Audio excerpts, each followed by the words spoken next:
got a real good variety of different customers here, and they've all had really good reviews on the products, and it's been a great insight for them.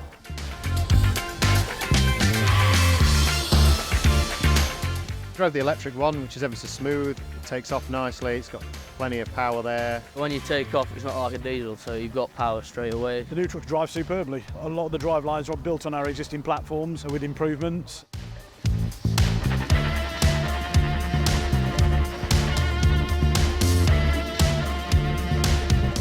I've always one of the nicest trucks in the market to drive, personally. Cab's really laid out well, very comfortable. I find it a really nice, relaxing driving position.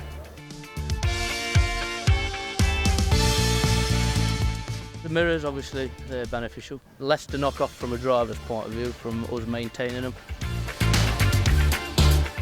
All-round great truck to drive. And finally, does it smell nice? Yeah. No grotty person's been in it yet.